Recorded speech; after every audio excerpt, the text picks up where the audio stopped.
Alhamdulillah wassalatu wassalamu ala Rasulillah wa ala alihi wa sahbihi wa man tabi'ahu wa wala.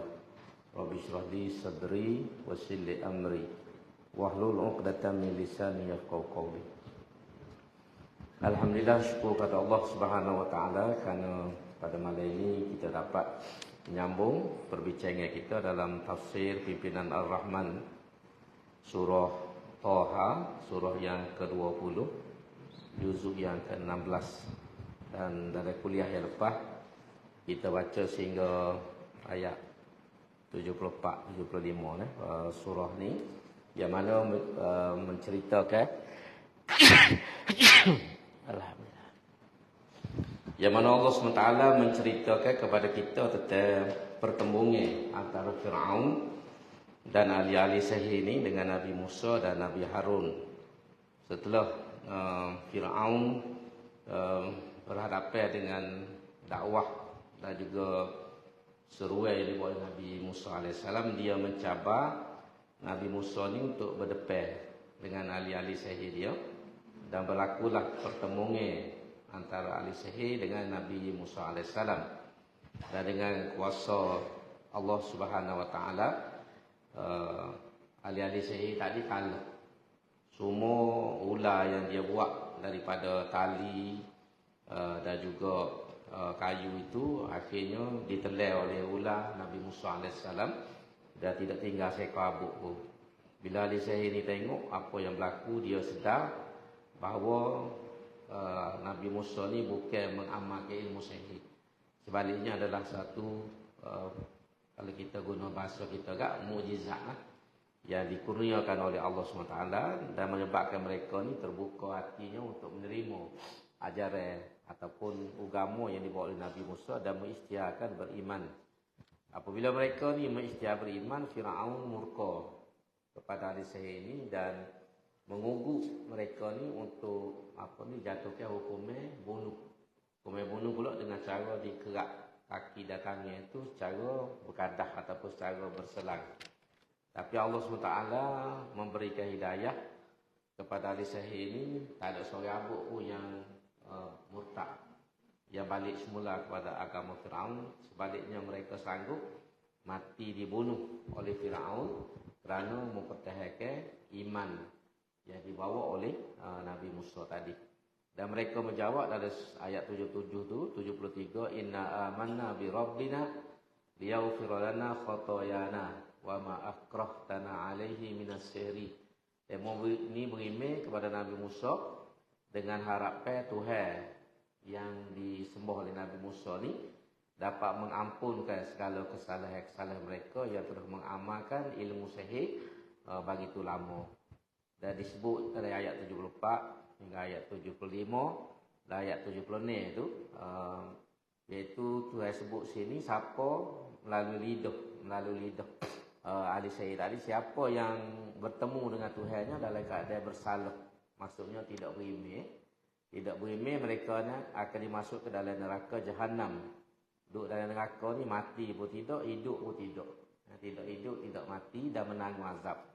Sebaliknya dalam ayat 75 tu disebut siapa yang bertemu dengan Tuhannya dalam keadaan beriman, iaitu mati dalam keadaan iman dan Islam dan melakukan amal soleh, mereka akan mendapat kedudukan yang tinggi pada sisi Allah Subhanahu Wa Taala.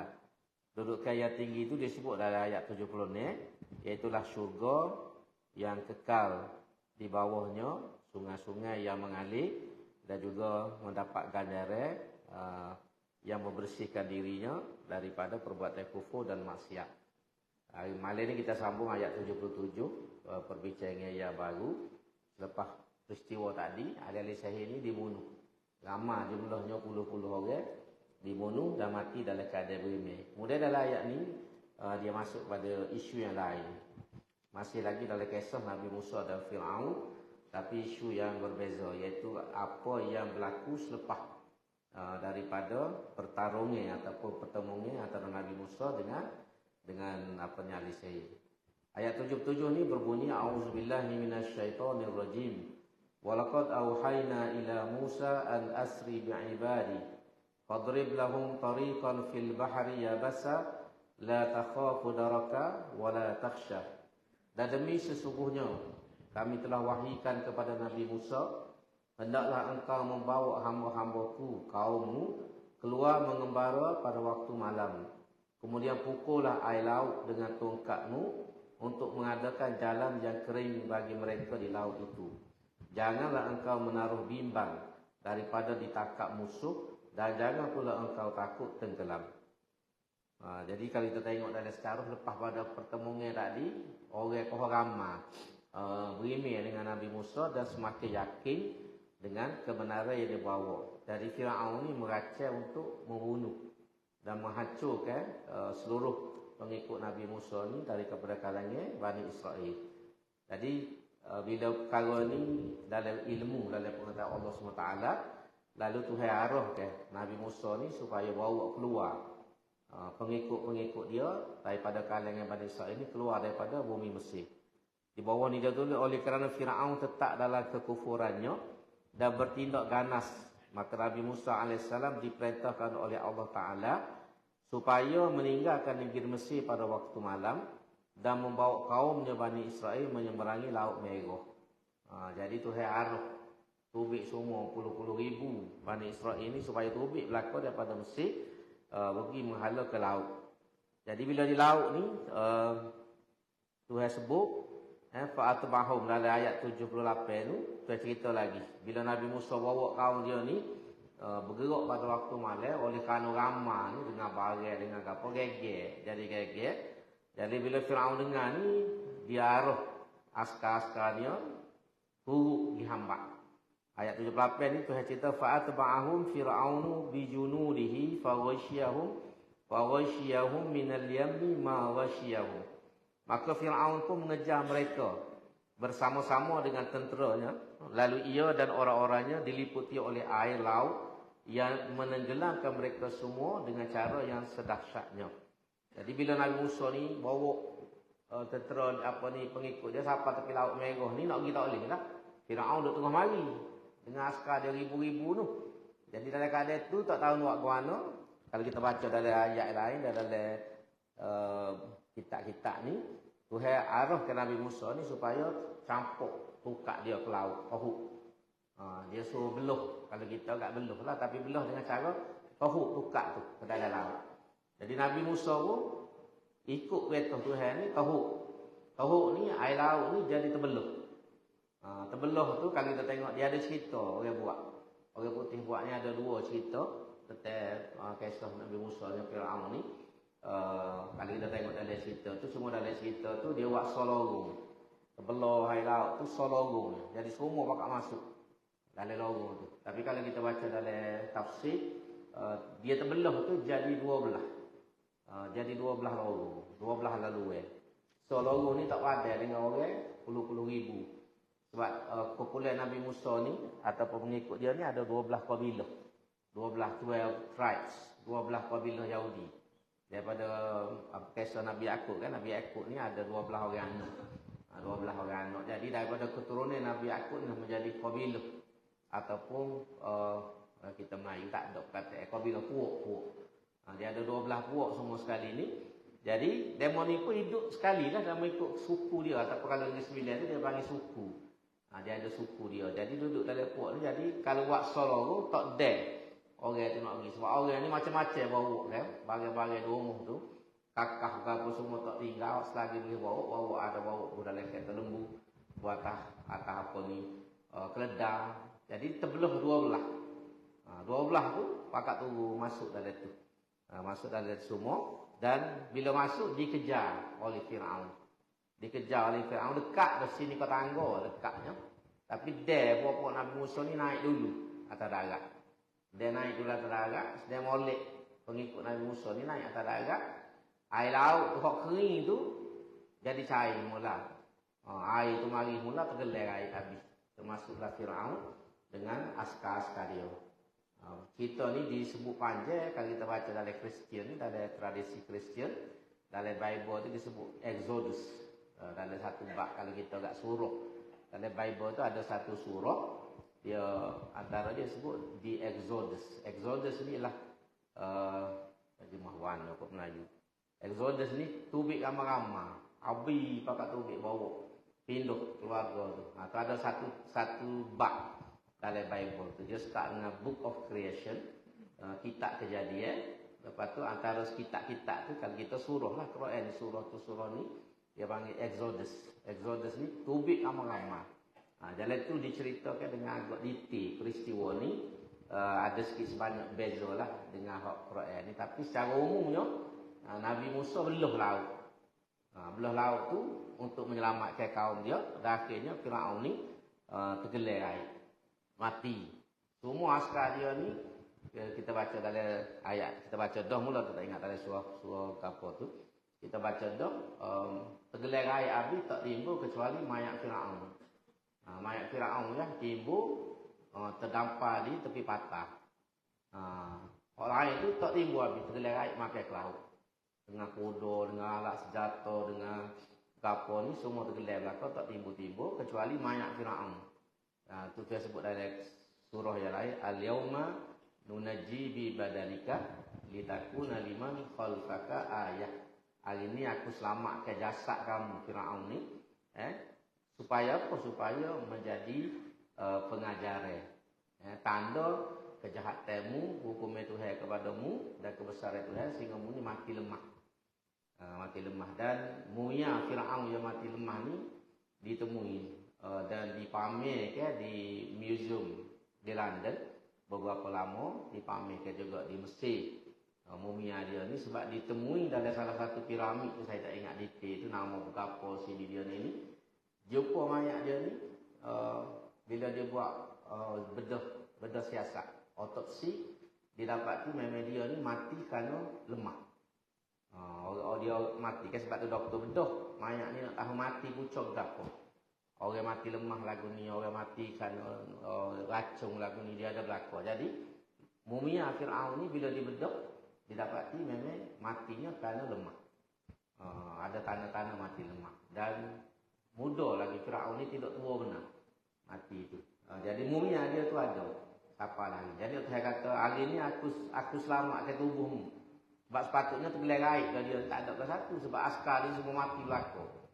Mabuklah kalau bahasa kasar kita mabuklah belaka kecuali Firaun saja. Itu dalam tafsir ayat-ayat dalam surah Al-Ra'd. Hak ni dia sebut secara rekah.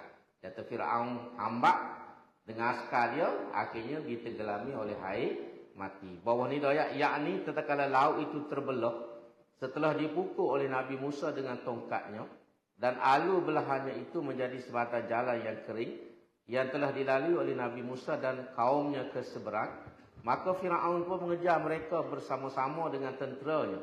Lalu ia ditenggelamkan oleh Allah Ta'ala bersama-sama dengan orang-orangnya. Setelah laut yang sedang terbelah itu bercantum semula dan menelan mereka. Kalau kita baca lagi, kita ingat lagi cerita tu, waktu dia nak mati itu, Firaun ni dia sedar bahawa dia ni berdepan dengan Tuhan Nabi Musa. Sebab laut hok kering, tiba-tiba boleh tergelar balik. Masa itulah dia istihar ini. Dia tepik, dia tak percaya dah Tuhan Musa ni memang hebat sungguh ke apa. Tapi Tuhan tolong. Dalam satu surah tu dia sebut al-an wa qad asaita qablu. Hari ni baru nak pergi al-ana mana hari ni. Bila dah nak mati dah baru mula berimeh. Wa qad asaita qablu. Sedangkan sebelum ni kamu melawan Nabi Musa. Tak percaya dengan apa ni ajaran Nabi Musa walaupun aku tunjuk macam-macam dah 9 mukjizat Nabi Musa yang hebat ni mu tak percaya juga. Jadi bila nyawa duduk di lekuk nak mati barulah nak taubat. Jadi Tuhan tolong. Tuhan tolong. Sebab tu kita ni kalau kita baca dalam hadis Nabi kata kena antaranya kita kena minta ampun sokmo dengan Tuhan. Ampun sokmo dengan Tuhan ni sebab kita nombor satu kita duduk dalam dosa. Yang kedua masa kita sihat ni lah kita minta ampun. Sebab ampun ni kita minta ampun dengan Tuhan ni ada dua masa yang Tuhan tak akan terima. Pertama ialah bila mari khidmat. Dia sangka kalau ditiup masa tu baru nak taubat. Masa tu baru nak berimeh, masa tu Tuhan tak terima. Yang kedua ialah waktu nyawa duk dilekung. Nak mati lolo, nazak. Kalau kata nazak masa tu baru nak taubat, baru nak minta ampun, tak boleh. Nabi sebut dalam hadis, Tuhan akan terima taubat hamba ni malam yugharghir. Dalam satu hadis tu. Nabi kata malam yugharghir, selagi nyawa tidak duduk dilekung. Kalau dia sawa duduk lekung masa tu baru nak minta maaf, nak gapo, Tuhan tak terima. Sebab habis tepuh. Habis tepuh. Jadi sebab itulah kita ni dituntut supaya minta ampun dan bertobat sama-sama. Dalam keadaan kita segar, kita khabar minta ampun. Sama ada Tuhan terima tak terima, kita suruh kepada kasih sayang Tuhan lah. Kalau Tuhan sayang, Tuhan siap, dia terima. Tapi tugas kita kena minta ampun. Minta ampun. Jangan tunggu nak mati lolo. Masa tu baru nak minta maaf dengan orang tu, minta maaf dengan orang nak gitu, nak gini, nak wis dekoh lah. Oh wis dekoh selama ni kedekut apa? Dia cakap orang mitok, dia seliling hari Jumaat mari masjid tak buat pitih. Pasal kalau buat pitih, tung lalu depan dia kena bunyi. Jadi dia seliling tak buat pitih. Jadi buat lolok kabur, tak ada pitih. Dia sengaja daripada rumah dia tak sebut pitih. Ini bahasa lebih pada Haji Bakir ke tu. Ni tak sih lah tu. Jadi ini disebutkan kita tengok dalam beberapa surah yang sebahagiannya sudah kita baca dan kita akan jumpa lagi. Sebab kisah Nabi Musa dengan Bani Israel ini antara cerita yang banyak diulang. Hampir semua surah menceritakan kisah Nabi Musa dengan Bani Israel. Sebab Bani Israel inilah musuh dan kaum yang banyak buat perangai atas dunia. Siapa ini? Perang di Gaza apa semua ni. Hijau Yahudi ni ataupun dalam bahasa lebih besar, lebih tepatnya ialah Zionis. Zionis ni Yahudi sebagai satu bangsa tak apa lagi. Tapi memang perangai Yahudi ni perangai masalah, bermasalah. Tambah pula dengan ideologi Zionis dia. Zionis dia panggil Zionism. Yang diasaskan oleh Theodor Herzl. Ni keturunan memang kata bukan Yahudi dia ni. Bapa Jerman. Tapi dia yang mengasaskan fahaman Zionis. Lalu ni Zionis antara bangsa ni yang mengatur benda-benda yang dibuat oleh Yahudi, melobi di peringkat dunia, dan orang Yahudi ni boleh duduk dengan ni kerana perancangan Zionis. Walaupun Yahudi secara umum ada juga orang baik. Dalam Quran tu dah sebut ada di kalangan ahli kitab ni yang baik, yang boleh bersaing dengan orang beriman. Tapi secara umumnya Bani Israel ni perangai dia tak serupa orang. Sebab tu cerita dia ni diulang. Banyak masalah berlaku ini berpunca daripada Bani Israel. Macam contohnya bank yang mengamalkan riba ni, bangsa ataupun orang yang memperkenalkan riba ni ialah Yahudi. Yahudi ni mula-mula memperkenalkan riba dalam muamalah keuangan ni. Terutama bila pinjam tak cah berat-berat yang kita panggil interest ataupun dalam bahasa Quran ni riba. Riba tu yang menyebabkan punah ekonomi dunia ni ialah kerana riba. Riba ni menindas orang kaya menggunakan cara ni menindas orang yang miskin. Dan benda ni mari daripada Yahudi. Cuma Yahudi mereka awal mula-mula dia buat kepada orang yang bukan Yahudi. Sama-sama Yahudi tak. Sama-sama dia pinjam piti, mereka awalnya dia tidak kena kecah. Tidak kena ke riba, tapi kepada orang lain. Orang yang bukan Yahudi, yang dipanggil Goyim. Istilah dia Goyim. Goyim ni lembu. Kalau kita guna bahasa dia, terjemahannya lembu. Orang lain pada Yahudi ni semuanya lembu belaka. Dia lah hak cerdik, hak hebat ni. Sebab dia mengaku dia ni pilihan Allah. Pilihan Allah. Yang Tuhan akan jaga dia. Dan esok pun dia kata tak masuk neraka. Lepas itu dia cerita. Wa qalu lan lamassana nar illa ayyama ma'dudah. Kita ni tak akan masuk neraka kecuali sehari dua. Tu dia mengaku siapa kita semua. Sebab mereka ni nahnu abna'ullah wa ahibba'uh. Kami ni adalah kekasih-kekasih Allah. Anak-anak Tuhan, children of God. The chosen people of God. Ini istilah-istilah yang digunakan oleh Yahudi dan juga gerakan Zionis antara bangsa. Jadi kita ni pas bila pun akan berdepan dengan demo ni. Tak tahu bila nak sudah. Sudah dak kiamat. Cuma sayangnya kita orang Islam ni sebab kita tak ada kuasa politik. Hari ni kita tengok orang Islam kena bunuh ke apa pun, di Palestin tu, kita tak boleh nak buat lebih kecuali setakat doa, semaya ajak, baca kunut nazilah dan bui batu kat wangi. Takat tu ya, lebih pada tak boleh buat. Walaupun keliling itu negara-negara orang Islam belaka, Mesir, hak dekat belaka tu semua dekat, Jordan, apa Kuwait, Iraq tu, tapi tak boleh buat pasal tu, pasal pemimpin-pemimpin ni tidak pegang kuat dengan agama. Itu masalah dia. Sebab itulah Islam ni kena ada kuasa politik, kena ada negara, kena ada KJN. KJN ni bukan kajian orang Islam, tapi kajian Islam. Yang mana pemimpin dia iltizam dengan agama, nak laksana ke Islam, nak bela Islam. Ini masalah kita. Jadi sebab tu orang boleh buat macam-macam pada orang Islam. Pada orang Islam ni lebih ramah pada orang Israel. Macam dulu dalam tahun 90 tu ada orang tulis dalam buku, tak ingat apa dia tulis. Jadi kalau semua orang Arab ni pergi ke Israel, pakai kecilnya. Kecilnya sekali Israel, tergelar Israel. Pasal Israel ni kecil. Negeri Israel ni negeri yang kecil. Bukan besar. Negeri itu. Jadi kalau semua orang Arab ni puluh-puluh juta pergi kecilnya. Banjir Israel tergelar air.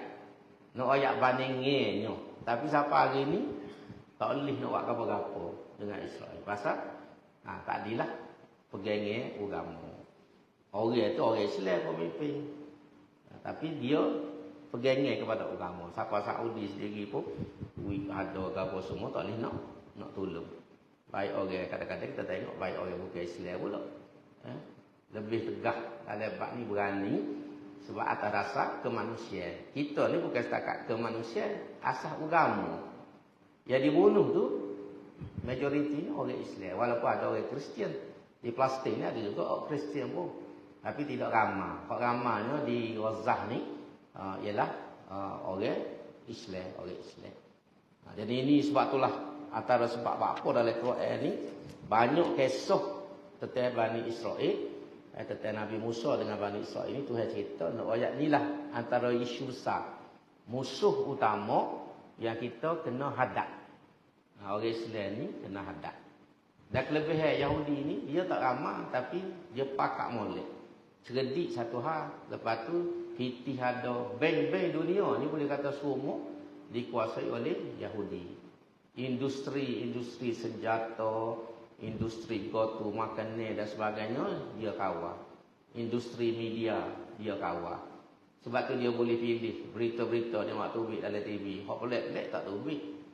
Tentera Israel kalah di Palestin ke apa, kata gembar pecah. Apa ni media-media utama tak buat tubik. Kejahatan Yahudi bunuh budak-budak, bom hospital. Media-media barat tak buat tubik sebab semua dikawal. Dikawal oleh kuasa duit Zionis. Bahkan mereka ni sendiri, presiden mereka ni kena sokong Israel. Siapa-siapa nak jadi calon presiden mereka, syarat nombor 1 dia kena sokong Israel. Kalau dia tak sokong Israel, tak benar dia jadi presiden mereka. Itu masalah dia yang berlaku. Jadi siapa nak jadi presiden mereka, pendirian dia terhadap Israel ni kena sokong Israel, kena bantu Israel. Ayat kuatnya penguasaan Zionis antara bahasa di belakang. Di belakang. Jadi sinilah kita kata-kata orang Islam, kita tidak faham. Kita tidak faham dan kita tidak tahu isu-isu politik antara bangsa. Jadi akhirnya dia tak tahu ke mana. Tak tahu lah ke mana. Setengah tu tak ada perasaan simpati. Tak ada perasaan simpati kepada orang Palestin. Sedangkan demo ini isu nombor 1 isu agama, yang kedua isu kemanusiaan. Kalau Israel buat ni melanggar undang-undang tentera. Peraturan bukan saja dari segi Islam, dari segi antara bangsa pun salah.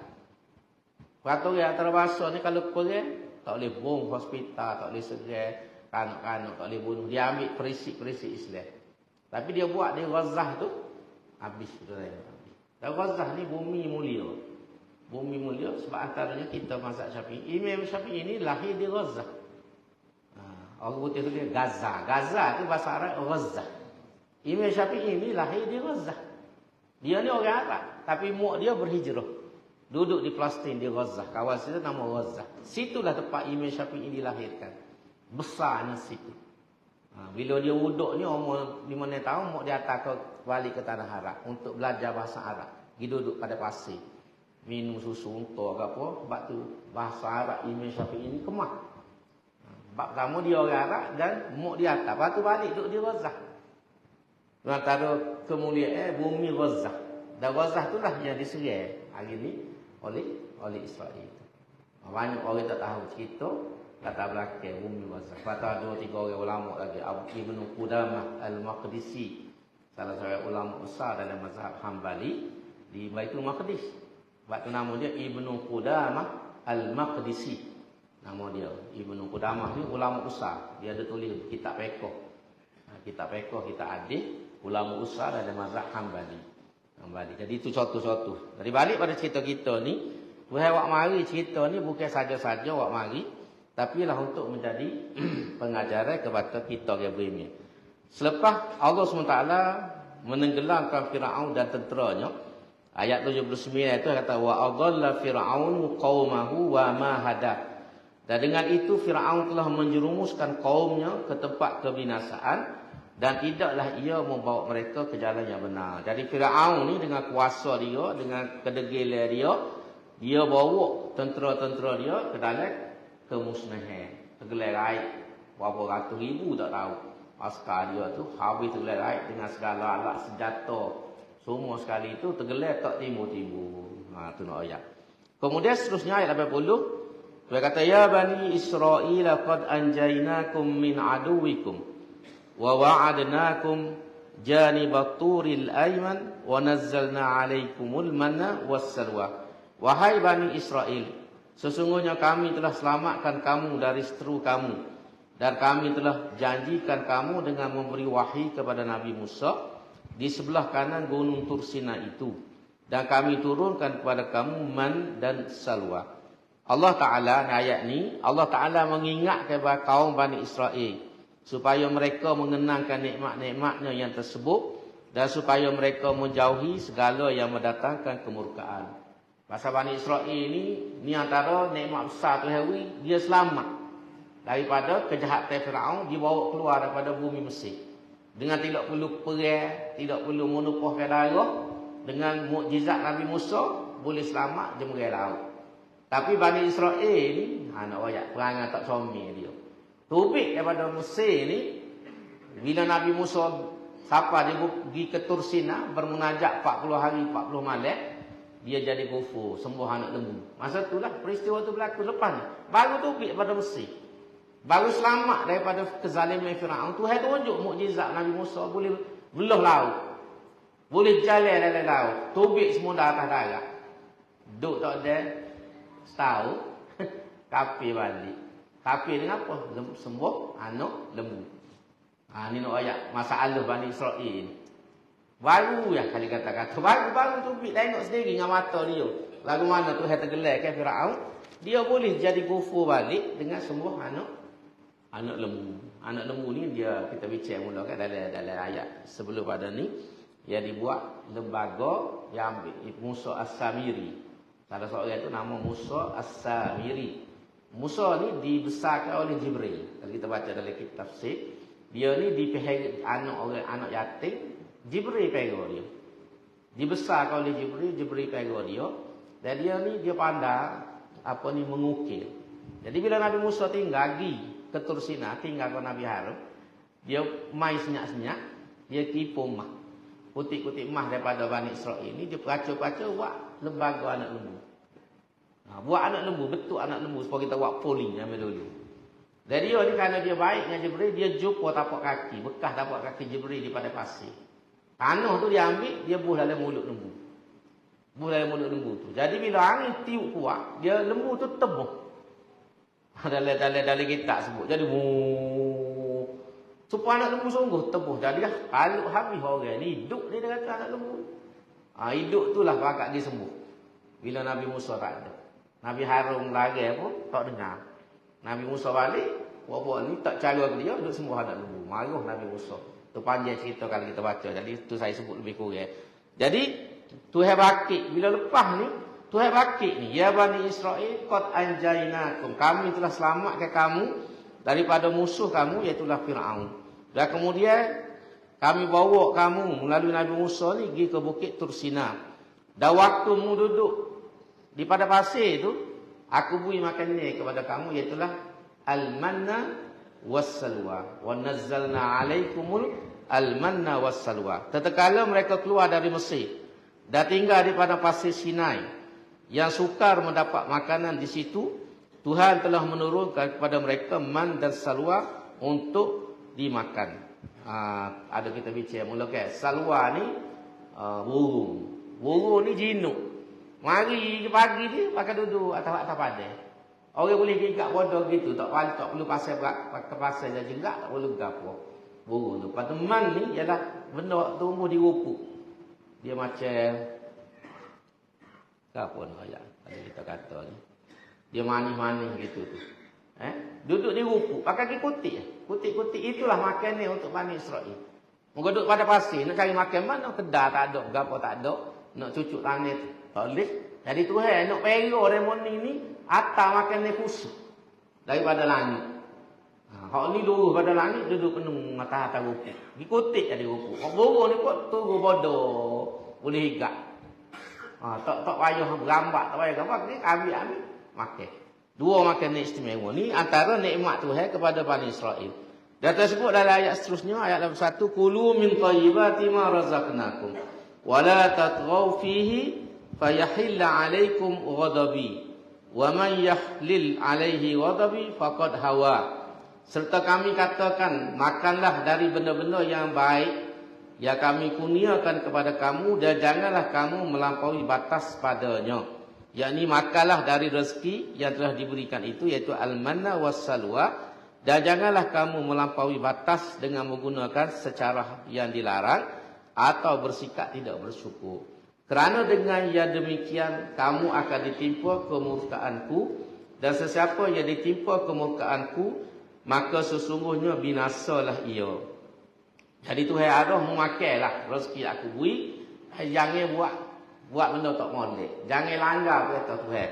Sebab kalau melanggar perintah Tuhan ni, kemurkaan aku akan turun. Dan bila kena murka aku, maka susahlah, binasalah kehidupan kamu.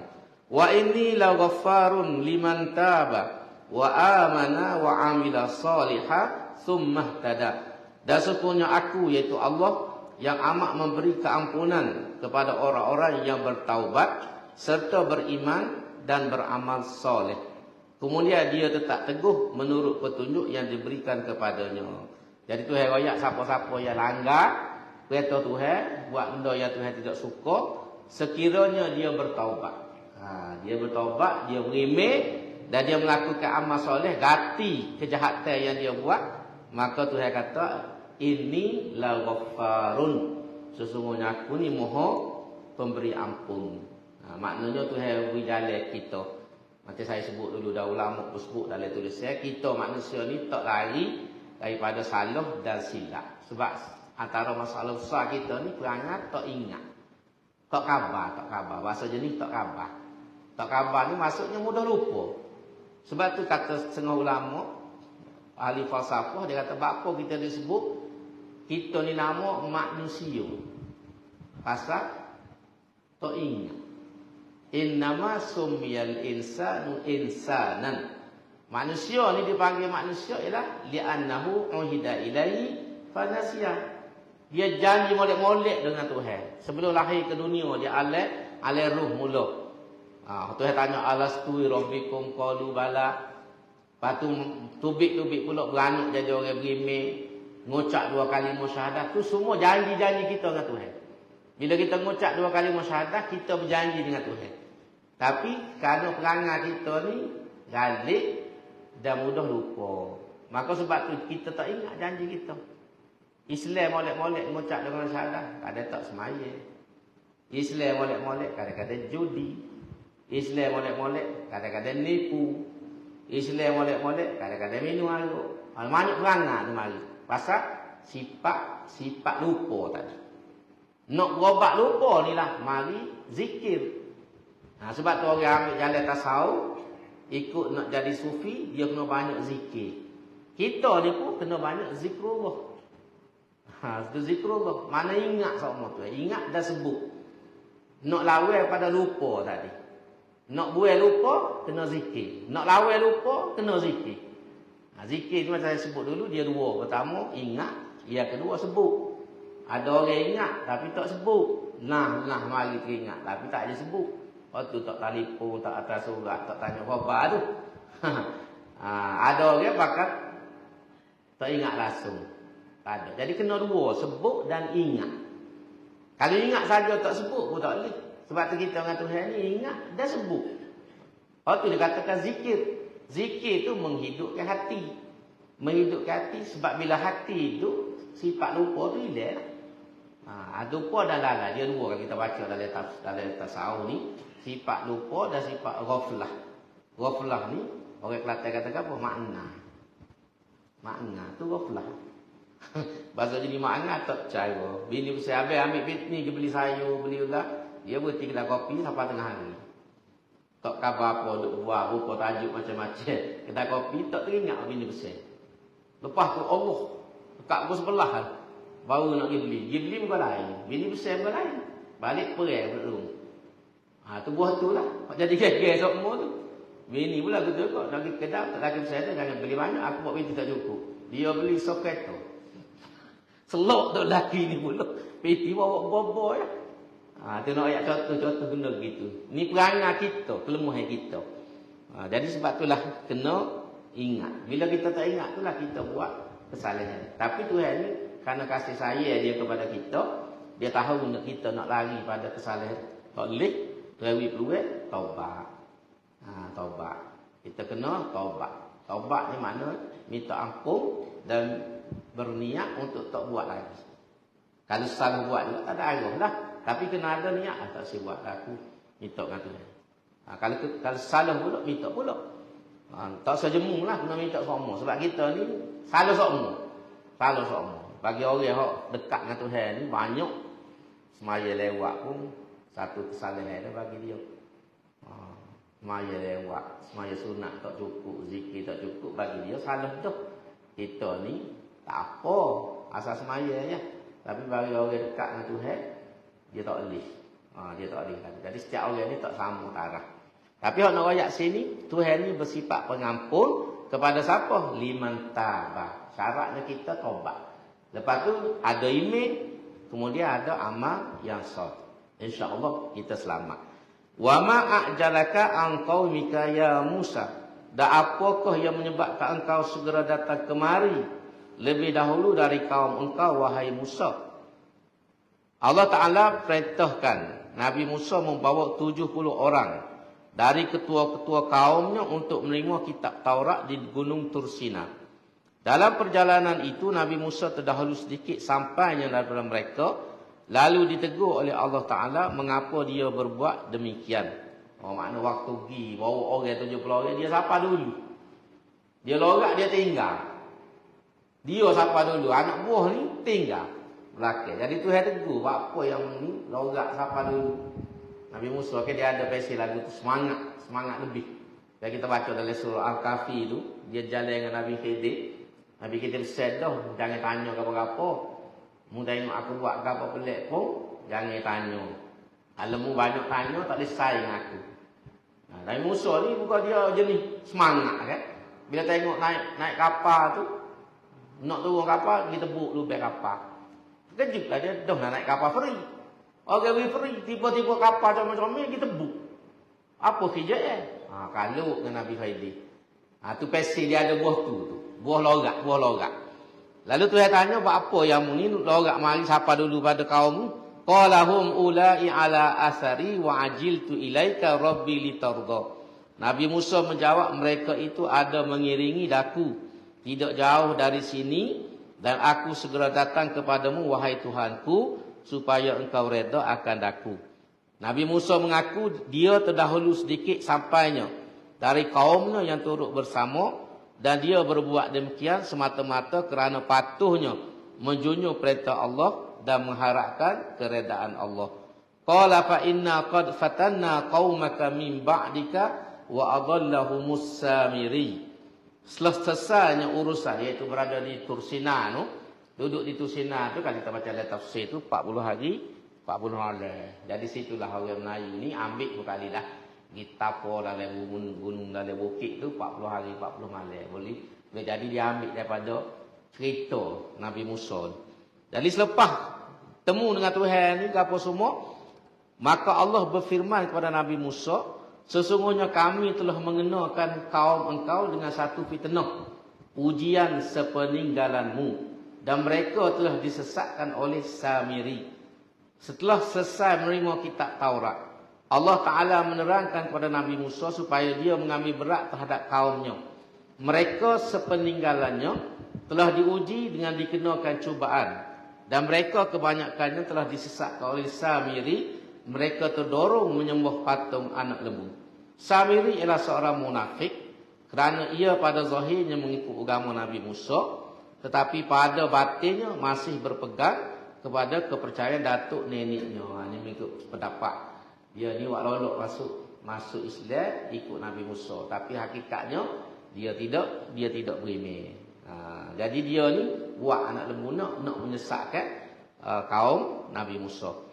Jadi tu heroyak bila Nabi Musa belum balik tu heroyak tu kaum nu buat nak dah. Lepas mu tinggal ni disesatkan oleh Samiri, iaitu sembah patung anak lembu. Faraja'a Musa ila qaumihi ghadbana asifah. Qala ya qaumi alam ya'idkum rabbukum wa'dan hasana.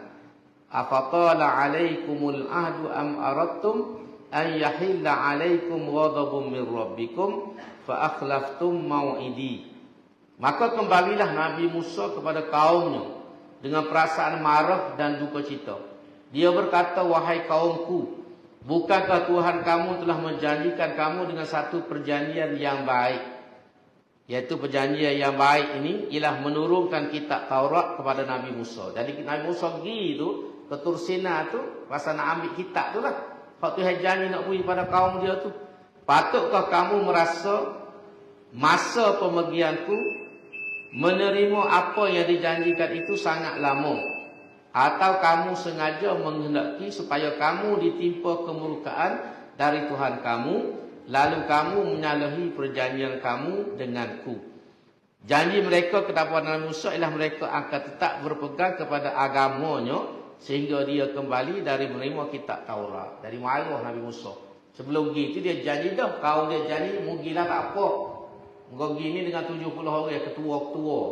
Orang pipin belakang, bukan orang biasa. Jadi kami duduk sini ni, kami tak tinggal agama. Kami akan pergi agama. Tu janji dia.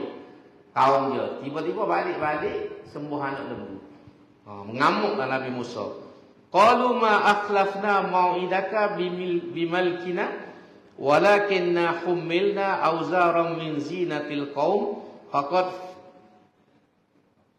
fataha fakadzalika al-Qassamiri. Faqazaftaha fakadzalika al-Qassamiri. Mereka menjawab. Bila Nabi Musa marah ke apa ni, kaum dia ni jawab. Kami tidak menyalahi janji kami kepadamu itu dengan kuasa dan ikhtiar kami. Tapi kami telah dibebankan membawa barang-barang perhiasan orang-orang Kibti itu supaya kami mencampurkannya ke dalam api. Lalu kami melakukan yang demikian. Maka demikianlah juga Samiri mencampurkan apa yang dibawanya. Bawah ni dia tulis, semasa mereka tinggal di Mesir, iaitu kaum Nabi Musa ni, mereka telah meminjam barang-barang perhiasan dari orang-orang Kibti kerana hendak memakainya pada hari perayaan. Tetapi sebelum mereka menyambut hari raya itu, mereka telah diperintahkan keluar dari Mesir bersama sahabat Nabi Musa untuk melepaskan diri dari kekejaman Firaun, dengan tidak sempat memulangkan barang-barang itu kepada tuannya, lalu mereka membawanya bersama. Tatkala mereka bersungguh dan resah gelisah disebabkan Nabi Musa lambat kembali dari gunung Tursina, maka Samiri berkata kepada mereka, kelambatan Nabi Musa itu ialah disebabkan kamu menyimpan barang-barang orang itu. Untuk melepaskan diri dari dosanya, campurkanlah dia ke dalam api. Samiri mengesyorkan yang demikian supaya ia dapat merosakkan agama mereka. Jadi dia tipu ke Samiri. Jadi dileburkan emas tu, dia ambil emas cair itu, dia betul-betul jadilah anak lembu. Seperti mana yang disebut dalam dalam riwayat ni, dalam Kristian pun ada disebut. Kemudian ayat seterusnya dia cerita lagi. Fa akhraja lahum ijlan jasadan lahu khuwar. Faqalu hadza ilahukum wa ilahu Musa fanasiya. Dan kemudian Samiri mengeluarkan untuk mereka dari leburan barang-barang itu seekor anak lembu yang bertubuh lagi bersuara. Lalu mereka berkata, ini ialah Tuhan kamu dan Tuhan bagi Musa. Tetapi Musa telah lupa. Jadi dia ambil emas cair itu, dia betuk. Betul-betul tu jadi rupa anak lembu. Cuma saya tu, cuma dalam setengah kitab tu dia sebut besar kat lah tubuh tu, nak akal-akal anak lembu sungguh lah. Anak lembu hak muda tu, cakur dia buat besar. Lepas tu bunyi suara. Bawah ni rakyat ni. Yang ni Samiri membuat untuk mereka patung anak lembu supaya mereka menyembahnya. Patung itu dibuat dengan satu cara mengeluarkan suaranya dari angin yang bertiup ke dalam rongganya. Mereka di sini maksudnya Samiri dan orang-orang yang bekerja membuat patung itu, yakni mereka mengatakan Nabi Musa lupa bahawa inilah Tuhannya. Oh, jadi dia buat, dia kata ni lah Nabi Musa nak pergi cari ni. Tapi dia tak teringat pergi cari lain. Dia pandainya kecoh sehingga demo ni percaya. Kalau dia percaya benar sebab tu dia suara lah. Dalam setengah riwayat sebut dia ambil tapak kaki Jibril, tanah bekas Jibril pijak tu dia ambil rubuh secara senyap-senyap dalam mulut. Jadi kebetulan bila angin tiup tu dia tebuh. Sopa anak lembu sungguh. Jadi dia mau ni percaya sembuhlah. Jadi bila gitu mereka menyembah ni dan menganggap Nabi Musa ni lupa tentang anak lembu ni sebagai Tuhan. Ayat seterusnya kata afala yarawna alla yarji'u ilaihim qawla wala yamliku lahum darran wala naf'an. Patutkah mereka tidak mahu berfikir sehingga mereka tidak nampak bahawa patung itu tidak dapat menjawab perkataan mereka dan tidak berkuasa mendatangkan bahaya atau memberi manfaat kepada mereka. Jadi Tuhan soal. Yalah walaupun bunyi suara kan kita kata. Boleh tak? Bunyi bagi hak demo minta. Suara tu mungkin bunyi. Tapi hak demo minta gapo semua tu patung tu boleh bui kata boleh bui. Tu isu dia. Sebab itulah pentingnya akal. Akal ni Tuhan bui ni antara akal ni boleh nilai. Orang yang banyak terpengaruh dengan ajaran-ajaran sesat ni, ajaran tak betul ni, dia tidak guna fikir. Dia guna emosi lebih kuasa. Dia tengok Tok Guru ni hebat, Tok Guru ni boleh gitu, boleh gini. Dia tak memikir. Nasabah kalau orang makan luar pendek boleh jadi Tok Guru. Contohnya tu. Semaya bel tak tahu mana. Kita nak pergi guru dengan dia. Dia tak mari buah tu. Dia tengok hebat ni. Boleh tubik benda pelik-pelik. Tangan dia fikir tak elok kau apa. Dia tak nampak bagai tu. Benda tu lebih kepada emosi, perasaan. Bukan fikirnya. Sebab tu agama ni dia asas duduk di akal. Fikirnya. Sebab tu dalam Islam orang nampak tak ada akal ni, orang gila kita panggil. Tidak siomel ni tak ada taklif atas dia. Dan kita berimeh pun kita kena tahu. Sebab bila kita nak masuk Islam kena faham apa dia asyhadu an la ilaha illallah. Dalam perbincangan akidah ulama sebut email orang bertaklid tidak sah. Kita ikut orang aja. Kita tak tahu apa satu. Kita tunggu orang tak sah email kita sebab tu kita kena faham. Kalau tu kita kena ngaji tu ngaji akidah tu. Cara nak suruh kita faham agama kita. Cara tu macam-macam lah kalau zaman juga. Sifat 20 kita ngaji sifat 20 tu salah satu kaedah nak kenal Tuhan kita dengan cara yang sesuai dengan suasana dan tempat. Tapi bukan satu-satunya kaedah. Kita tak boleh koci hal ni ya, hal lain tak boleh. Kaedah kenal Tuhan ni banyak kaedah mengikut orang, mengikut tempat. Orang lagu ni hal ni kaedah dia. Kalau kita obat lah kan. Obat ni doktor ya dia tengok orang. Tengok umur, tengok tubuh orang. Sebab bukan semua obat semua orang boleh makan. Budak ada sukat dia. Orang tua ada sukat dia. Orang sehat, orang yang sakit setahun ni ada sukat dia. Hak sakit setahun ni sukat dia. Jadi kita sapa akidah ni pun kena tengok orang depan. Orang yang nyakit ni obat dia. Hak ni obat dia. Bukan seobat boleh pakai lah. Situ kita kena faham. Kalau kita mengajar sekolah kan, mengajar ni start kan, tadika. Tadika ni suka dia lain pada sekolah rendah. Sekolah rendah tak suka sekolah menengah. Sekolah menengah tak suka kan. maktab. College pula tak serupa dengan universiti. Universiti pula ada BA, ada master, ada PhD. Lepas tu ada pengkhususan pula, specialization. Orang ngaji sains, doktor lah betul juga. Doktor biasa, doktor umum. GP dia panggil, General Practitioners. Kalau di England tu. GP, tapi ada doktor, dia bidang lain, lepas tu ada specialization. Doktor ni pakar bahagian ni, hak ni kulit, hak ni gigi, hak ni telinga, hak ni hidung, hak ni tekuk, hak ni bahagian kanak-kanak, hak ni bahagian tulang. Itu dia panggil specialization, pengkhususan pun tu. Nak ayat setara tu. Jadi ilmu ni dia ada kelas, ada tahap dia yang kita kena faham. Jadi lepas ni Tuhan balik pada ni, jadi Tuhan kata walaqad qala lahum Harun min qablu ya qaumi innama futintum bih wa inna rabbakumur rahmanu fattabi'uni wa ati'u amri. Dan demi sesungguhnya Nabi Harun telah pun berkata kepada mereka sebelum itu, iaitu waktu Nabi Musa belum balik ni, Nabi Harun tegur dah, wahai kaumku, sesungguhnya kamu hanya diperdayakan dengan patung anak lembu itu. Dan sesungguhnya Tuhan kamu ialah Allah yang melimpah-limpah rahmatnya. Oleh itu ikutlah daku dan taatlah akan perintahku. Sepeninggalan Nabi Musa, Nabi Harun yang menjadi khalifahnya atau pewakil dia telah menasihati kaumnya Bani Israel yang telah disesatkan oleh Samiri dengan menyembah patung-patung itu, serta menegaskan bahawa Tuhan mereka ialah Allah yang menjadikan sekalian makhluk dan melimpah-limpah rahmatnya. Makna bukan patung.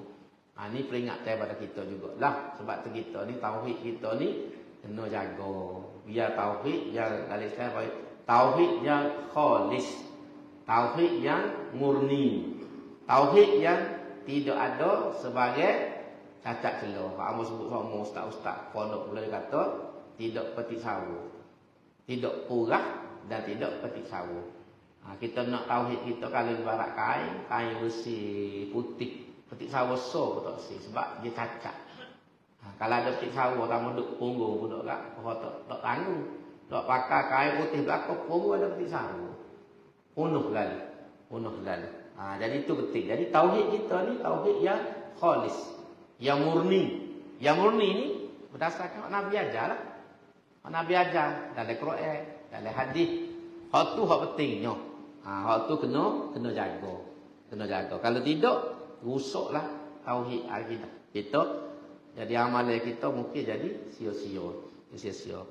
Kemudian dia sebut lagi, mereka menjawab kepada Nabi Harun, qalu lan nabraha alaihi akifina hatta yarji'a ilaina Musa. Mereka menjawab, kami tidak sekali-kali akan meninggalkan penyembahan patung anak lembu ini. Bahkan kami akan tetap menyembahnya hingga Nabi Musa kembali kepada kami. Degilnya Bani Israel tak dengar. Harun ni, Nabi Harun ni jadi lembut. Suara pun galu, orangnya baik, lemah lembut. Jadi tak dengar kata. Dia takut Nabi Musa. Nabi Musa ni beke pong. Kemudian qala ya Harunu ma mana'aka idh ra'aitahum adallu. Nabi Musa tegur Nabi Harun. Ini lepas dia balik dah lah, dia tengok baloh gegek dengan kaum dia ni. Dia tegur. Qala, Nabi Musa berkata, wahai Harun, apakah maniknya? Dia guna bahasa tu. Apakah maniknya yang menghalangimu ketika engkau melihat mereka sesat? Maksudnya mu buat gapo lok demon ini semua anak lembu. Dia guna arak ni. Apakah maniknya? Apakah halanginya? Sekatanya yang menyebabkan mu lok. Mu tengok demon sembuh anak lembu sesat, tapi mu lok gitu. Mu buat gapo dia? Selama aku tak ada. Itu masa kampung kita. Ala tattabi'ani afa asaita amri. Muluk mereka ni sesat daripada menurut perintah aku, adakah engkau ingkar akan suruhanku? Segembalinya dari gunung Tursina, Nabi Musa dalam keadaan marah kerana membela agama Allah telah menegur saudaranya Nabi Harun tentang dia tidak menurut jejak langkahnya dalam menegakkan agama dengan bersikap keras menegur dan melarang kaumnya daripada mengikuti halnya yang sesat itu. Jadi dia marahlah sebab ni masalah akidah. Masalah akidah ni masalah besar. Sebab tu kalau kita jadi orang alim, kita ada ilmu, jangan bertolak asur dalam bab akidah. Kena strict bab akidah ni. Setengah-setengah orang dia nak main mudah dalam bab akidah ni. Lepas tu kadang-kadang orang jadi tidak suci tauhid. Supaya di Jawa dulu dia ada 2 aliran masa Wali 9. Dia ada 2 aliran. Pak Loni pun dia tu aliran dia bagi kejawen. Aliran kejawen ni dia campur aduk kepercayaan Hindu dengan kepercayaan agama Islam. Itu ajaran dia bagi ajaran kejawen. Kejawen ni ikut dia campur ni penuh agama jadi penuh. Kalau kita orang Melayu mereka awal kan. Mula-mula terima Islam ni banyak lah orang tinggal. Mula-mula terima Islam tu kat apa ni? Pergi pujuk pusu, sembelih ayam hitam gitu di pusu, apa macam-macam tu tok pulut kuning tu amalan kejawen lah tu. Campur aduk akidah yang murni dengan amalan Hindu. Kita Melayu ni memang Hindu dulu. Serupa di Jawa ya. Sebab dulu Nusantara ni dikuasai oleh agama Hindu. Nenek moyang kita mula ni beragama Hindu. Kalau kita baca dalam buku Islam hari inilah barulah berubah. Tapi nak boleh kau berubah tu makan masa. Makan masa lama mana campur aduk. Waktu mari buat gapo melengger perut lah gapo semua tu. Zaman dulu kan melengger belah honyo tak perlu orang beranak ni. Orang ngandung ni kalau tak buat lagu tu anak jadi cacat. Ada seorang ustaz tu dia tak buat tak cara. Tapi tu saya tak kerja anak cacat. 4-5 orang. Ya apa pakai kecak tu lah tak melengger sangat tak belah perut. Jadi dia kait dengan belah honyo tak perlu. Jadi ni lama mana lah ni orang tak melengger dah lah. Orang tak melengger. Pasal ada campur aduk dengan kepercayaan zaman dulu nak buat tak boleh. Nak buat tak boleh. Tapi lah ni alhamdulillah orang kau cerdik, kau ngaji, orang kau nampak. Tapi kalau tak beringat dia mari balik. Kalau tak beringat ni, ada orang bahasa jadi dia naik angin kan nak pergi duduk balik. Kita tak beringat. Jadi waktu sebab penting benda akidah ni benda penting. Dia boleh menyebabkan amalan kita Tuhan tolong. Bila kita tak betul akidah ni, semaya kita tak pakar, puasa kita tak pakar, sedekah kita tak pakar. Sebab itulah Nabi ni kata ulama 13 tahun duk perang di Mekah ni perang bab akidah. Ayat tu Mekah ni kat 13 tahun tu akidah dengan akhlak. Syariat ni mari di Madinah, puasa mari di Madinah. Moga-moga lain main Madinah, tapi di Mekah ni main akidah. Semaya ya tu Mekah. Kalau lain-lain lagi tu zakat apa semua Madinah belaka. Sebab nak betul akidah 13 tahun. Di Madinah 10 tahun ya. 13 tahun tu ayat pentingnya akidah. Sebab tu kita kena mengaji molek biar betul. Hamba peringat di hamba sendiri kita semua janganlah kita mudah-mudah dalam bab ni. Campur aduk gapo paham sebab dia merosakkan agama. Mulai balik pada cerita kita ni. Jadi Nabi Musa marah kepada Nabi Harun. Qala ayat 94. Qala ya ibna umma la ta'khuz bi lihyati wala bi ra'si inni khasyitu an taqula farraqta baina bani Israil wa lam tarqub qawli. Jadi bila dia marah doa Nabi Musa ni siapa? Dia senjuh janggut. Nabi Harun ni janggut panjang orang Arab ni biasa janggut panjang. Jadi nak marah doa ni dia pergi senjuh janggut. Udah janggut. Nak marah doa lah tu adik-beradik kan. Adik-beradik dia sendiri. Jadi lalu Nabi Harun menjawab, wahai anak ibuku, mana wahai adik-beradik akulah, janganlah engkau merenggut janggutku, janganlah engkau menarik rambut kepalaku. Siapa gitu sekali, senjuh janggut, pegang rambut di kepala, nak marah doa. Sesungguhnya aku takut bahawa engkau akan berkata kepadaku, engkau telah memecah belahkan kaum Bani Israel sama sendiri, dan engkau tidak berhati-hati mengambil berat pesananku. Jadi bila Nabi Musa marah ni, dia senjuh rambut, senjuh janggut. Lalu Harun dia kata, jangan buat gitu. Aku tegur doh, aku nasihat doh, cuma aku tak berani kerah. Aku tak berani kerah ni takut jadi pecah belah di kalangan Bani Israel. Nanti mu balik, pecah belah, mu kata kat aku pula. Tak pandai jaga siapa baluh. Kamu sendiri ke apa tu. Atas sebab aku ni bertolak asu. Walaupun aku tahu perbuatan dia tu tidak betul. Tapi aku tak mampu nak ubah. Ni dia jawab gitulah. Lebih kurang dia jawab kepada abang dia. Itu sebabnya apa lagu tu. Bawah ni dia tulis. Semasa Nabi Musa menegur Nabi Harun dengan marahnya. Nabi Harun menjawab dengan lemah lembut. Supaya janganlah dia berbuat demikian. Sambil menerangkan sebab-sebab. Iaitu kalaulah kiranya dia, iaitu Nabi Harun ini menegur dengan cara keras, nescaya kaumnya akan berpecah belah. Sepuak akan menurut nasihatnya, dan sepuak lagi akan tetap berdegil menyembah patung. Keadaan yang demikian adalah satu kerosakan yang dilarang melakukannya. Ayat 9 seterusnya tu. Pesanan Nabi Musa kepada Nabi Harun semasa hendak pergi ke Gunung Tur Sina ialah supaya Nabi Harun menggantikannya, memperbaiki keadaan kaumnya dan jangan menurut jalan orang-orang yang melakukan kerosakan. Kemudian seterusnya, qala fama khatbuka ya Samiri. Lepas Nabi Musa berdepan dengan adik-adik dia ni, dia cari Samiri. Maluh dia kepada Samiri. Sesudah itu Nabi Musa menghadapkan kemarahannya kepada Samiri. Lalu bertanya, apa pula halmu wahai Samiri? Yani apa sebabnya engkau terdorong melakukan perbuatan kufur tu? Bapa mungkin buat kerja pelik. Buat anak lembu. Lepas tu buat jadi bunyi suruh orang pakat semua. Maluh ke Samiri. Qala, ni dia jawab. Samiri jawab, qala basurtu bima lam yabsuru bih.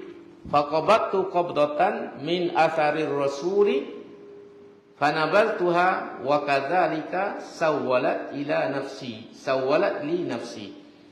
Dia menjawab, aku mengetahui dan menyadari apa yang tidak diketahui oleh mereka. Lalu aku mengambil segenggam dari kesan jejak Rasul. Kemudian aku mencampurkannya dan demikianlah aku dihasut oleh hawa nafsuku. Jadi dia kata aku ni nampak benda orang lain tak nampak. Iaitu dia nampak Jibril duduk turun ke apa semua ni. Jadi dia pergi ambil tapak tu. Ar-Rasul ni kata tafsir ni, banyak kata tafsirnya Jibril itulah. Zat Jibril ni dia Rasul. Utusan daripada Allah SWT. Jadi aku bubuh dah dia. Rongga. Anak lembu tadi sehingga bunyi dia kata.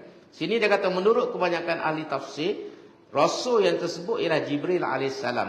Sebagai satu cubaan yang menimpa kaum Bani Israel, Samiri melihat Jibril semasa datang membawa wahyu kepada Nabi Musa. Lalu dilihatnya tanah bekas kaki kuda yang ditunggang oleh Jibril menjadi hijau. Dia pun mengambil segenggam dari tanah itu kerana terlintas di hatinya bahawa tanah itu ada khasiatnya.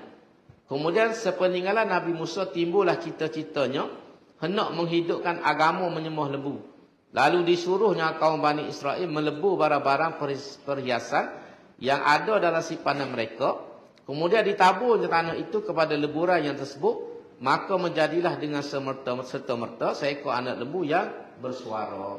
Jadi cerita dia lagu tu. Kerja ni kerja Samiri belakang. Qala fazhab fa inna laka fil hayati an taqula la misas. Wa inna laka mau'idan lan tukhlafa. Wanzur ila ilahika alladhi zalta alaihi akifa lanuharriqannahu thumma lanansifanna fi fil yammi nasfa. Nabi Musa dah berkata kepada Samiri, jika demikian pergilah engkau adalah diusir dan di pulau, kerana sesungguhnya telah ditetapkan bagimu akan berkata dalam kehidupan dunia ini, jangan sentuh akan daku. Sesungguhnya telah dijanjikan lagi untukmu satu balasan akhirat yang engkau tidak sekali-kali akan terlepas daripadanya. Dan sekarang lihatlah kepada Tuhanmu yang engkau sekian lama menyembahnya. Sesungguhnya kami akan membakarnya, kemudian kami akan menghancur dan menaburkan serbuknya di laut sehingga hilang lenyap. Jadi bawah ni dia ayat kesudahannya Samiri disebabkan kekufurannya diusir dan di pulau. Dan dia pula ditimpa penyakit yang berjangkit sehingga dia tidak mahu disentuh orang. Dan orang ramai takut menghampirinya. Ini ialah balasannya di dunia dan di akhirat pula lebih buruk lagi. Jadi hukumnya kepada Samiri ini, dihalau. Nabi Musa kata murubik lah, tak boleh duduk tempat ramai-ramai ni, tak boleh mari jumpa orang, tak boleh bersaing. Dan kemudian Tuhan beri nyakit kepada dia sehingga tak boleh nak sentuh dengan orang. Dia sendiri tak si orang sentuh dia, orang pun tak sentuh. Kali nyakit kulit pelik lah ni, bukan nyakit ni menyebabkan dia pun tak selesa kalau duduk dekat orang. Dan orang tengok dia apa orang serah. Yalah apa kita tengok orang nyakit kulit pelik, kita tengok kucing korak pun. Oh, lagu mana perasaan kita? Kita tengok kucing korak tu serah pelik dak. Ni habis tubuh manusia ni, jadi tu hukumnya Tuhan di dunia kerana kejahatan dia menyesatkan Bani Israel. Dan anak lembu yang dia buat tadi tu disuruh bakar. Nabi Musa suruh bakar semula, hancur lembu dan bekas dia tu ditahuk laut semua. Allah, walaupun daripada emas, tapi ditahuk laut belakang. Tak zalim nak sipir. Kemudian seterusnya, innama ilahukumullahu alladhi la ilaha illahu wasi'a kulla syai'in ilma. Sesungguhnya Tuhan kamu hanyalah Allah, yang tidak ada Tuhan melainkan Dia, yang meliputi pengetahuannya akan tiap sesuatu. Jadi dia nutuk, Tuhan nutuk, Nabi Musa nutuk bahawa Tuhan kita ni, Bani Israel dan kita Islam ni, ialah Allah yang tiada Tuhan melainkan Dia. Mana Tuhan yang besar. Bukan benda lain, tak mana lembu kau berapa semua tu tak betul belakang. Dan Tuhan ni pula wasi'a kulla syai'in ilma. Ilmunya meliputi segala sesuatu. Tak ada benda yang tersembunyi daripada pengetahuan Allah Subhanahu Wa Taala. Sehingga kata ulama, jumlah pasir laut, jumlah air dalam laut pun, jumlah pasir patah, jumlah air dalam laut ni Tuhan tahu. Banyak mana dari ilmu Allah. Kita tahu banyak, tapi kita tak boleh royak kuantiti. Banyak mana pasir tu, kita tak boleh royak. Kita manusia tak royak. Sebab apa? Nak suka dulu. Kalau kita nak suka pasir patah, lama mana nak habis. Nak timbel, mau mana. Air laut tu kalau kita nak suka, banyak mana, berapa kali. Bila nak selesai. Tapi ilmu Allah, tahu Tuhan tahu belakang. Banyak mana pasir patah, Tuhan tahu. Kita tak tahu, Tuhan tahu. Lepas tu, jumlah air dari laut. Banyak mana? Dari ilmu Allah.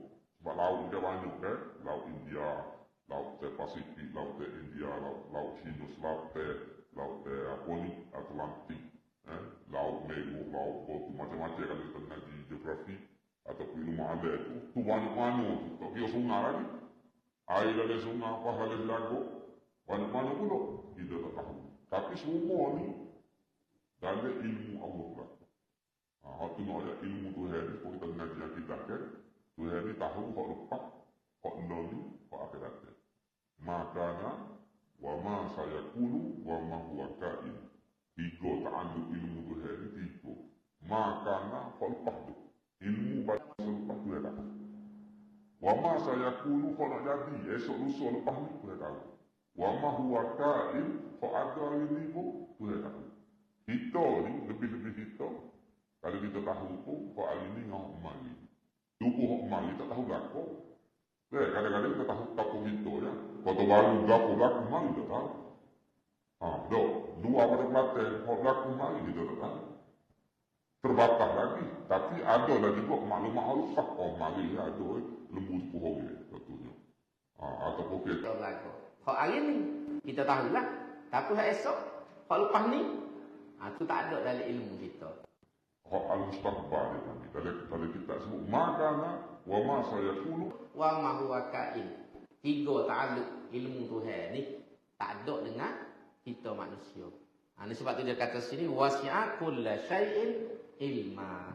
Ilmu Allah ni meliputi segala-galanya. Ayat seterusnya dia tutup cerita ni Tuhan kata kadzalika naqussu 'alaika min anba'i ma qad sabaq wa qad atainaka min ladunna dzikra. Demikianlah kami ceritakan kepadamu wahai Muhammad sebahagian dari kisah-kisah umat manusia yang telah lalu, dan sesungguhnya kami telah memberikan kepadamu dari sisi kami sebuah kitab Al-Quran yang menjadi peringatan. Jadi Tuhan tutup ni, Tuhan royakkan Nabi, tak aku royak kamu cerita ni umat sebahagian umat terdahulu, iaitu Nabi Musa dengan Fir'aun dan juga dengan kaum dia. Dan aku mari Quran ni ialah untuk menjadi peringatan, kerana Al-Quran ni bawahnya kata Al-Quran menjadi peringatan kerana mengandungi segala perkara yang diperlukan oleh umat manusia untuk keselamatan dan kejayaan mereka di dunia dan di akhirat. Sebab tu salah satu nama Quran ni Az-Zikru. Az-Zikru ni peringatan. Nama Quran ni banyak Al-Kitab, gitu ni antaranya adalah Az-Zikru. Salah satu nama Quran ni, dia ni menjadi peringatan. Dia buat mari cerita lama-lama, lepas tu buat mari hak akan datang, pedoman-pedoman kepada kita supaya kita boleh atur hidup kita ni sesuai dengan kehendak Allah Subhanahu Wa Taala dan mendapat kebahagiaan hidup di dunia dan kejayaan hidup di akhirat. Jadi kita berhenti setakat dulu sebab dia masuk isu lain. Kalau kita baca ni, jadi dia tergantung. Habis kisah Nabi Musa AS, kita sambung dengan ayat dan seterusnya insya-Allah dalam kuliah yang akan datang. Aku qauli hadza wa astaghfirullahalazim li wa lakum. Wassalamualaikum warahmatullahi wabarakatuh. Bismillahirrahmanirrahim. Alhamdulillahirabbil alamin wassalatu wassalamu ala asyrofil mursalin wa ala alihi washabbihi ajma'in. Rabbana ighfir lana dzunubana wa israfana fi amrina wa tsabbit aqdamana wansurna 'alal qaumil kafirin. Rabbana zidna 'ilma. Rabbana hab lana hukma wa alhiqna bis solihin. Rabbana atina min ladunka rahmah wa hayyi lana min amrina rasyada. Rabbana la tuzigh qulubana ba'da idh hadaytana wa hab lana min ladunka rahmatan innaka antal wahhab. Allahumma suril Islam wal muslimin wa ahlikil kafarata wal munafiqin wa dammir a'da'aka a'da'ad-din. Allahumma anzil 'alaihim ba'saka alladhi la taruddu 'anil qaumil mujrimin. Allahumma 'alaika bil yahudil ghasibin. Allahumma 'alaika bil yahudil ghasibin. Allahumma 'alaika bil yahudil ghasibin. Allahumma inna naj'aluka fi nuhuri a'daina wa na'udzu bika min syururihim. Allahumma farriq jam'ahum wa shattit shamlahum wa badid kalimatahum wa zalzil aqdamahum. Allahumma sallit 'alaihim kalban min kilabik ya qahhar ya jabbar ya muntaqim ya Allah. Allahumma ya munzilal kitab wa ya mujriyas sahab wa ya hazimal ahzab ihzimhum wansurna 'alaihim fa innaka ni'mal maula wa ni'man nasir. Wa la haula wa la quwwata illa billah. Rabbana atina fid dunya hasanah wa fil akhirati hasanah wa qina adzaban nar. Subhana rabbika rabbil izzati amma yasifun wa salamun alal mursalin walhamdulillahi rabbil alamin. Qabbalallah.